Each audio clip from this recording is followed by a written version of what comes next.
आज का बाइबल वचन, व्यर्थ व्यर्थ सब कुछ व्यर्थ है। तब मैंने अपने सभी कार्यों पर ध्यान दिया और जिनके लिए मैंने कड़ी मेहनत की थी उन्हें शांति से सोचा। तब मुझे लगा कि ये सभी बेकार है, जैसे कोई हवा के पीछे भाग रहा हो। मुझे ऐसे लगा कि सूरज के नीचे कुछ भी लाभकारी नहीं है। सोलोमन राजा के पास अंगूर के बाग बगीचे थे, उसके पास पानी के कुंड थे, उसने कई इमारतें बनाई थी, उसके पास सोना चांदी और गायकियाँ थी। भले ही ये पाप से बड़े सुख नहीं थे, लेकिन वे वास्तविक रूप से भौतिक आनंद ही थे। सोलोमन, जो अपने समय के सबसे अमीर राजा थे, दुनिया के सभी सुखों का आनंद ले सकता था। उसने हर चीज़ का अनुभव करने की कोशिश की, लेकिन उसके जीवन के अंत में उसने क्या स्वीकार किया? उसने स्वीकार किया कि दुनिया के सुखों ने उसकी आत्मा को परेशान किया और उसके भीतर की शांति को भंग कर दिया। उसने अपने दिल में मौजूद खालीपन, व्यर्थता को स्वीकार किया और बार बार कहा, व्यर्थ व्यर्थ सब कुछ व्यर्थ है।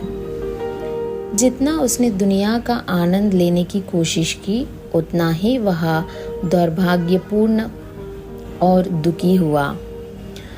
उसने यह महसूस किया कि परमेश्वर द्वारा दिया गया जीवन ही सच्चा है, बाकी सब कुछ काली और बेकार है।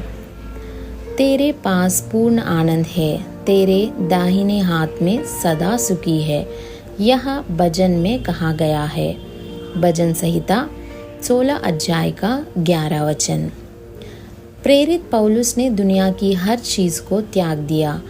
जब वह रोमन जेल में कई कष्ट सहते हुए मृत्युदंड का सामना कर रहा था, तब भी वह आनंदित था और खुशी से चिल्ला रहा था।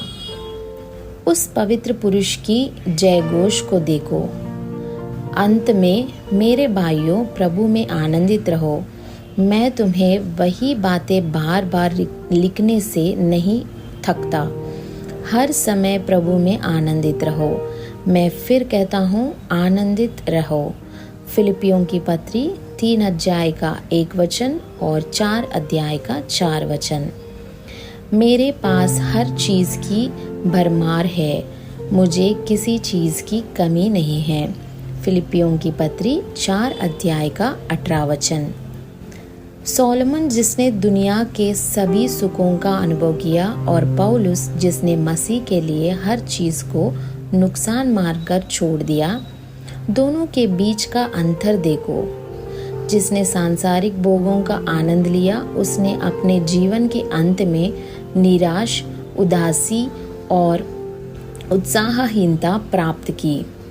जिसने मसीह के लिए सब कुछ त्याग दिया और उसे नुकसान माना, वह अपने जीवन के अंत में आनंद और विजय प्राप्त करता है। आज भी पौलुस का जीवन और उसके शब्द लाखों लोगों को जीवन और प्रकाश प्रदान कर रहे हैं। मसीह के लिए एक साधारण और नम्र जीवन जीने से हमें जीवन के अंत में सच्चा आनंद, शांति और विजय प्राप्त होती है।